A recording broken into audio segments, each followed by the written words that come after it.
Namshukuru sana ndugu msikilizaji popote pale ulipo. Napenda kuchukua katika mau na wakati mzuri sana na uhesabu. Moja nataka nikueleze kwa majina, naitwa Bishop Israel Angetile Maikonge. Mimi ni askofu wa makanisa ya Calvary Mission Church, na hapa tuko hapa Mlakwa Survey, Dar es Salaam.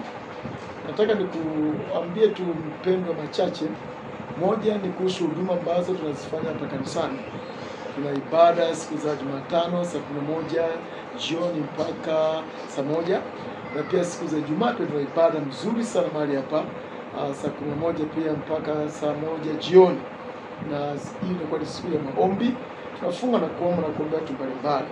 Lakini pia siku za Jumapili tuna ibada ya kwanza ambayo inaanza saa 1:30 mpaka saa 3 asubuhi. Na baada hapo kuna kipindi kizuri cha mafundisho ya Mungu. Baada hapo saa 4:30 huwa tunaanza ibada yetu ya pili ambayo inaenda mpaka saa 7:30. Na ibada zimekuwa baraka sana, watu wamebarikiwa. Tunamwona Mungu akituhudumia kwa huduma nzuri sana.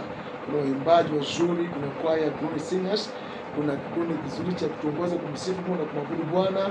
Kweli ziko baraka nyingi sana. Na siku leo tulikuwa na ibada ya pekee sana. Moja ibada za ajabu sana ilikuwa ni leo. Leo tulikuwa na ibada nzuri, na ibada hiyo iliambatana na harusi. Na tulikuwa na harusi ya vijana wetu wazuri sana, Samuel Marcus na Shaidari Mwakila.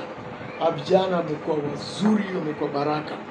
Na moja ya jambo la kukumbuka sana leo, nafikiri pia ni ujumbe ambao Mungu amesema nasi.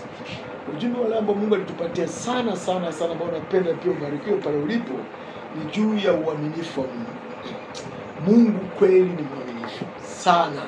Tumemwona sana, nishangaa toka uimbaji, watu wanaimba na tujaongea, kumbe Roho Mtakatifu anataka leo tusikie baada ya uaminifu wa Mungu. Ukiangalia tusikilize nyimbo ambazo zimeimba siku leo. Lakini ujumbe ulitoka kitabu cha Kutoka mlango wa 16. Tupali kumekalia sana juu ya uaminifu wa Mungu. Tumeona Mungu kwamba ni mwaminifu, na kwamba atoa wana wa Israeli kutoka utumwani Misri, akamwaminifu sana. Lakini tunaona kwamba wanadamu mara nyingi tunasahau. Kwa ngoja nikukumbushe mpendwa, naamini hata kwako kuna mambo ambayo Mungu ametenda katika maisha yako. Kwa nikukumbushe kwamba hebu usisahau, na nikusitize kwamba Mungu ni mwaminifu. Na Mungu anapotenda jambo huwa anataka tumwamini. Kwa naamini katika maisha yako ukitulia, ukifikiria kuna jambo ambalo Mungu amekutendea. Nikukumbushe tu leo, hebu kumbuka hata moja. Sio nikumbuke. Mungu ni mwaminifu. Kwa nikasikia Mungu akinihimiza sana niwakumbushe watu kwa habari ya uaminifu wa Mungu. Kwa wana wenzao kwa wanasahau. Bila sio kwamba yeye alikuwa ametoka kuona miujiza mikubwa ya Mungu kama siku 25 zimepita tu. Lakini wakasahau. Lakini Mungu akawakumbusha na akamwambia Musa kwamba okay, kesho yani nitawanyeshia mvua ya mikate. Nikamwambia nilikuwa nasoma sehemu fulani nasema maandazi. Kwamba Mungu ananyesha mvua ya maandazi. Maana wale wanahitaji mkate. Kwa hiyo nikwambia hata wewe pale Mungu ana njia mbalimbali za kukutana wewe. Kwa sababu ni mwaminifu. Unaweza unahitaji kazi, unahitaji uponyaji, una chini mbalimbali ulizonazo. Nikwambie tu mpendwa, Mungu ni mwaminifu. Kwa hata maharusi nikawaambia leo kwamba jamani, ndio mnaanza safari ya ndoa, lakini muone mmeanza vizuri. Kwa nini? Kwa sababu tunaye Mungu ambaye ni mwaminifu. Katika uaminifu wa Mungu kumbuka haya, hata nakwambia wewe, Mungu anapotenda jambo anataka umwamini. Haleluya, nataka muamini. Kuna wakati aliyokutendea Mungu anataka uamini. Kama bado nataka nikwambie kuna jambo atakutendea Mungu ili umwamini. Na pia anapofanya hivyo anataka kwamba pia uelewe kwamba kumbe Mungu yuko pamoja na wewe. Nimeweza kusema hivi, niambia kwamba Mungu anaweza kutendea labda Januari na kutendea jambo. Alafu mwezi wa pili kuona kwamba kuna utenda. Mwezi wa 3 hajatenda. Mwezi wa 4 anatokeza tena atakutendea jambo. Ndivyo Mungu anafanya. Kwa Mungu anapotenda jambo anataka umuelewe, anataka muamini, hata ukipitia changamoto nyingine ukumbuke kwamba Mungu alinitendea wakati ule, atanitendea. Wanaweza kumesahau Mungu amegawanya bahari ya Shamu. Sasa unaambia kwa habari ya mikate, anasema Musa waambia watu wataona tukufahamu, nitawanyeshea mvua ya mikate. Sasa kuanzia pale mpendo alinyesha mikate kwa miaka 40 walikula mpaka kafika nchi ya ahadi. Kwa nikwambia tu kwamba Mungu ni mwaminifu. Na usisahau katika maisha yako, hata kama unapitia changamoto gani, nikukumbushe tu kwamba Mungu ni mwaminifu sana.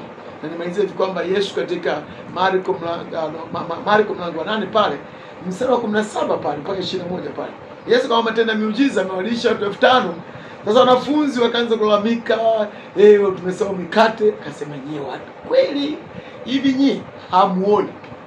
Hivi ninyi yani hamtazami wala msikii? Mmesahau, hamkumbuki? Nimewalisha watu 5,000. Mnajiuliza mmekosa mikate. Kwa Yesu akawashangaa. Nami nikwambia leo, Mungu ni mwaminifu. Hata kusahau, hata kutokea. Kwa wakati unapitia changamoto, muamini Mungu kutendea na usichoke kumuomba. Na nimekushikisha hilo, nataka nikusitize. Uko pale, unapitia changamoto, inaonekana kama mlima mkubwa, inaonekana kama Mungu amenyamaza. Mpendwa, Mungu hajanyamaza, hata kutokea. Amini, Mungu ni mwaminifu.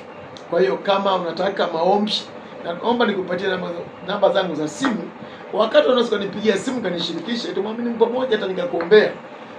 Namba zangu za simu ni 0754 84 5969. Narudia, popote ulipo nipigie 0754 84 5969, na nyingine ni 0687 176 175. Narudia, nyingine ni 0687 176 175.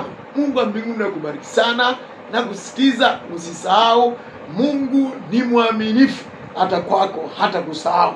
Ni mwaminifu kwa vizazi vyote. Mungu wa mbinguni akubariki.